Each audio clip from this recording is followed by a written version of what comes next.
जी प्यारे बच्चों, अस्सलाम वालेकुम। आज मैं आपके लिए जो कहानी लाई हूँ वो है गोल्डन प्रिंसेस, सुनहरी शहज़ादी। यहाँ पे आपको मेरे चैनल को सब्सक्राइब करना है और साथ में बेल आइकन का बटन दबाना है, क्योंकि प्रिंसेस स्टोरीज़ ऐसे नहीं मिलेंगी। ओके।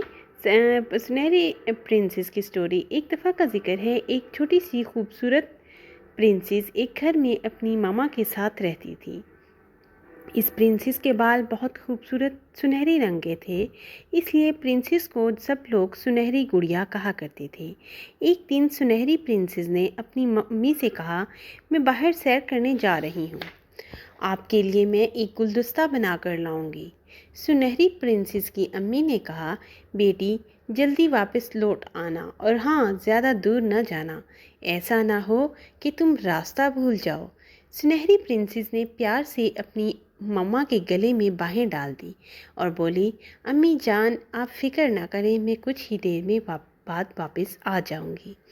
घर से कुछ दूर बाग में पहुंचकर सुनहरी गुड़िया ने रंग बिरंगे फूल चुनने शुरू कर दिए। फूलों का उसे बहुत शौक था। वो फूल चुन चुन कर अपनी टोकरी में रखते हुए आगे बढ़ती गई। सुनहरी गुड़िया फूल चुनने में इस कदर मसरूफ़ थी कि वक्त गुजरने का एहसास ही ना हुआ।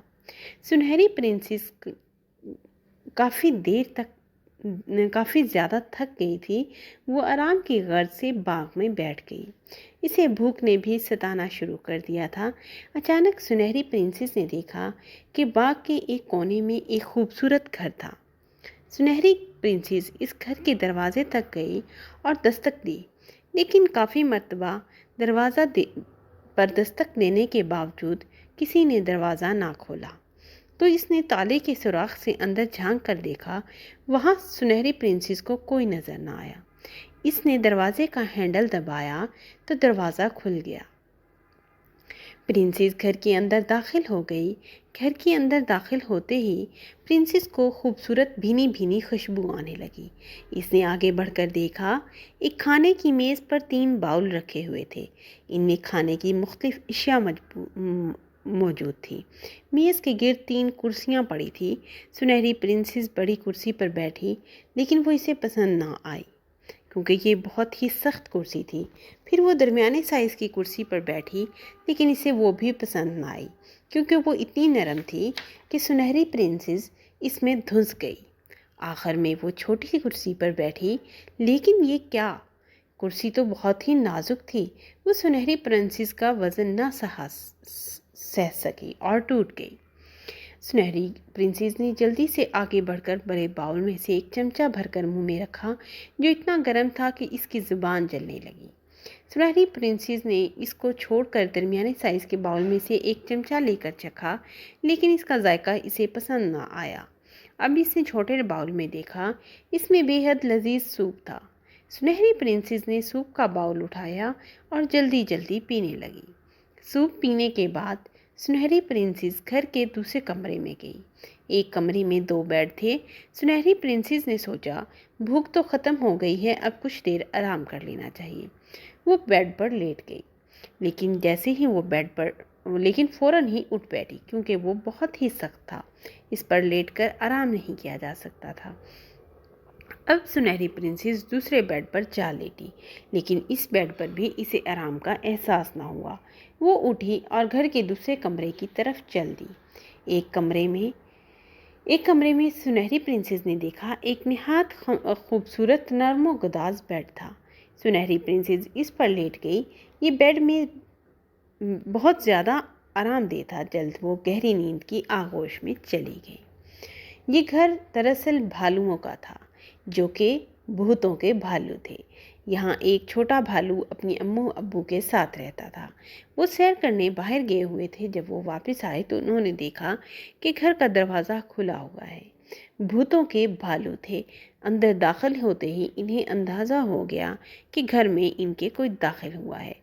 वो अपने घर दाखिल होने की तलाश में जैसे ही आगे बढ़े तो छोटे भालू के अब्बू ने कहा, देखो मेरी कुर्सी अपनी जगह से हटी हुई है, किसी ने इस पर बैठने की कोशिश की है। भालू की अम्मी बोली, और मेरी कुर्सी देखो, इसका कुशन अपनी जगह से हिला हुआ है। छोटे भालू ने कहा, امی امی دیکھیں میری کرسی تو کسی نے بالکل ہی توڑ دی ہے۔ کمرے میں آ کر انہوں نے دیکھا سنہری پرنسس چھوٹے بھالو کے بیڈ پر سو رہی تھی۔ وہ تینوں حیران حیران نظروں سے پرنسس کو دیکھ رہے تھے اور سرگوشیوں میں باتیں کر رہے تھے۔ اتنی دیر میں سنہری پرنسس کی آنکھ کھل گئی۔ اس نے اپنے ارد گرد جب بھالوؤں کو دیکھا تو گھبرا کر اٹھ گئی اور باہر کی طرف بھاگ گئی۔ کافی دور جا کر اس نے دیکھا تینوں بھالو اپنے گھر کے باہر کھڑے اس کو جاتا دیکھ رہے تھے۔ کافی دیر بھٹکنے کے بعد سنہری پرنسس گھر پہنچی تو اس کی امی بے حد پریشان تھی۔ سنہری پرنسس کو دیکھ کر امی نے سکھ کا سانس لیا اور سرزنش کرتے ہوئے پوچھا تم اتنی دیر کہاں تھی؟ میں کب سے تمہارا انتظار کر رہی ہوں۔ جواب میں سنہری پرنسس نے کچھ بتا دیا۔ اس کی امی نے کہا شکر ہے کہ تمہیں گھر کا راستہ مل گیا اور واپس آ گئی۔ یاد رکھو آئندہ کبھی گھر سے دور نہ جانا اور نہ ہی کسی کے گھر بغیر اجازت داخل ہونا، کیونکہ وہ جادو کے بھالو تھے۔ اس نے اپنی ماں کو کہانی سنائی کہ وہ جادو کے بھالو تھے اور انہوں نے اس کو اپنے کمرے میں قید کرنے کی کوشش کی تھی، لیکن وہ بہت تیزی سے جان بچا کر وہاں سے بھاگی۔ بھاگتے بھاگتے راستے میں اس کی قمیض کسی درخت کی ٹہنی سے اٹک گئی۔ جیسے ہی وہ ٹہنی سے اٹکی تو بھالو اس کو پکڑنے کے لیے پیچھے لگ گئے۔ پیچھے جب وہ اس کے قریب پہنچے تو سنہری پرنسس نے چیخو پکار شروع کر دی۔ جیسے ہی اس نے چیخو پکار شروع کی، سامنے سے ایک پری آتی ہوئی دکھائی دی جو اس کی مدد کو پہنچ گئی۔ اس نے اسے فوراً بچا لیا۔ جیسے ہی اس نے اسے بچاتے ہی اس نے اس کو اپنی گاڑی میں بٹھا لیا، بٹھا کر اسے اس کی ماں کے گھر کی طرف لے کر چل پڑی اور کہنے لگی کہ بیٹا آپ بہت چھوٹی بچی ہو، ابھی تمہاری عمر اتنی نہیں ہے کہ تمہیں اکیلی اپنے گھر سے باہر نکلو، اور ایسے ویرانے میں تمہارا آنے کا تک نہیں بنتا۔ اگر یہ بھالو جو جادو کے ہیں تمہیں پکڑ کر قید کر لیتے تو ساری زندگی تمہیں اس قید خانے میں گزارنی پڑتی، نہ ہی تمہارے ماں باپ کو پتہ چلتا اور نہ ہی تم خود اپنی جان چھڑا سکتی تھی۔ ان کی غلام بن کر رہتی تو کیا زندگی ہوتی۔ سنہری پرنسس نے ان کی باتوں کا اثر لے لیا اور کہنے لگی کہ میں آپ سے وعدہ کرتی ہوں کہ آئندہ کبھی گھر سے باہر نہیں نکلوں گی، اپنی ماں کے ساتھ جاؤں گی اور ماں کے ساتھ ہی واپس آؤں گی۔ یہ سن کر وہ بہت خوش ہوئی اور اپنے گھر کو چل دی۔ پرنسس نے یہ سٹوری اپنی ماں کو سنائی۔ اس نے اللہ کا شکر ادا کیا کہ میری چھوٹی سی بچی اللہ نے بچا لی ہے۔ وہ پیاری بہت تھی اور معصوم بھی بہت تھی۔ اگر وہ بھالوؤں کے چنگل میں پھنس جاتی تو کوئی اسے نہ بچا سکتا تھا۔ پیارے بچوں، یہاں پہ میرے چینل کو سبسکرائب کرنا آپ نے بالکل نہیں بھولنا۔ اگر آپ سبسکرائب نہیں کریں گے تو میرا دل ٹوٹ جائے گا۔